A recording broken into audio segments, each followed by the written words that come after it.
People who moved overseas and created a new identity. Why did you do it?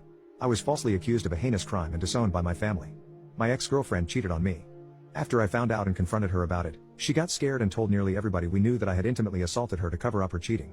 I was placed in custody during the investigation but released as there was no evidence. My parents had already disowned me and most of my friends had distanced themselves from me. I wasn't even proven innocent by a jury, so my parents still believed me to be an abuser who had gotten lucky. My best friend began to help me behind their backs and I ran away. I had nothing to lose as nobody liked or even approached me, and my college barred me from attending lessons, only emailing me the work and bringing me in for exams. I went as far away from that town as I could and got an apartment after working in some community jobs for some money and managed to sort of stabilize myself. I decided to change my name after a while cause I came to hate looking at it for some reason. I still don't know why. This helped me start a new slate and I made a few new friends when I went into college. Again, I don't know why I did this. I'm still in truckloads of debt and was incredibly poor looking back. I finished my degree in teaching and moved far away to a different country, where I live now. I got a nice apartment and settled down in my new job. I eventually met a girl who turned out to become my wife. I originally couldn't trust her, but after realizing how much patience she had with me as I would flinch if she tried to touch me or I'd start fidgeting when she'd get close, I fell head over heels for her. She eventually gave birth to my twin daughter and son who I adore and will defend to the edge of the universe. Her family got used to me very quickly considering I was a foreigner and not very trusted. They treated me well and I sort of remembered how a loving family actually is. Now I'm living in a nice house with both of my children and wife and we're very happy.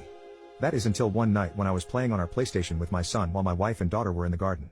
There's a knock on the door, and lo and behold my father is there. He smiled weakly and began to speak, but I slammed the door so hard I scared my son. I took him to his room and called for my wife to take my daughter to her bed. She was freaking out and so was I. My father kept knocking on the door and I just broke down in the moment. My wife comforted me and then answered the door for me. She asked who he was and he said he was my father. I had given my wife a vague background of me and she had nothing but sorrow for me. She looked pissed understandably and began to scream at my father for abandoning me and whatnot. After she calmed down, I told her to let him in and for her to go to our kids' bedroom and keep them busy while I talked to my dad. He said that he was doing my ex-girlfriend a favor by clearing some stuff on her phone, and while he was clearing out some messages on her phone, he saw a conversation between her and the guy she was cheating on me with, basically expressing the guilt for ruining my life and that she wanted to take it all back. My father didn't confront her as he wasn't ready to bring back a dead situation but silently began to hunt for me to tell me that he believed me. I don't even know how he found me. Eventually, I came to the decision that I would not reconcile with my father. I simply couldn't find it in myself to forgive him. I visited my father in his hotel and I told him that I wouldn't reconcile with him or anything like that. He had tears in his eyes but was understanding. He said he told my mother about her and cut my ex-girlfriend off from the family entirely. I asked him why there was still contact and he said that she apparently felt too guilty to really let us go. I'm not too inclined to believe it as were many of you, but it's closure enough for me. Apparently, my mother didn't take the news too well and tried to get my phone number, but my father didn't let her.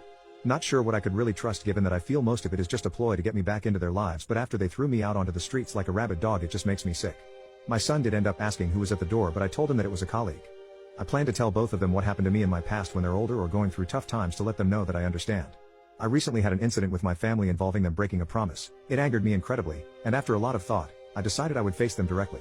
I flew back to my home country and met with everybody involved, my mom, dad, brother, and even the girl who accused me.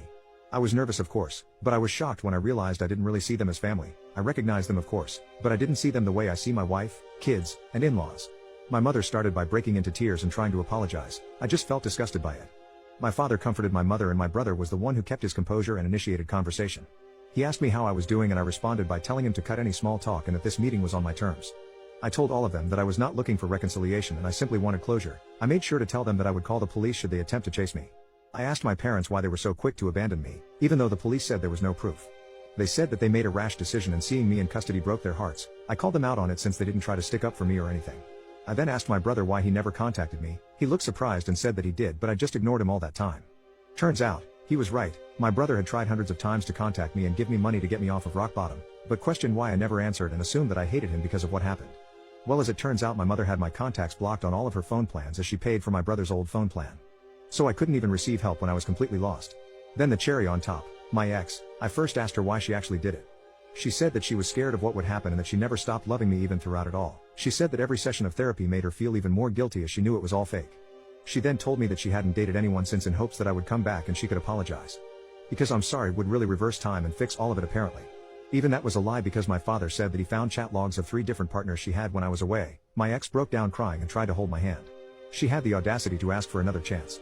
This just made me spiteful and I pulled out my phone and began showing all of them hundreds of pictures of my 2 children's milestones and good times my family had together, our visits to cities, their first day of school, both of them and my wife in my arms.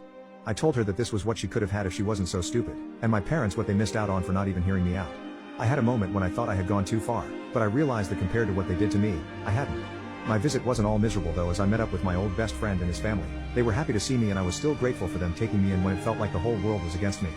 I plan to return to the country one day to show my kids where half of their culture comes from. I won't let them anywhere near my family though. As far as I'm concerned, my only family is my wife and her family and my kids. I'd say it went pretty well.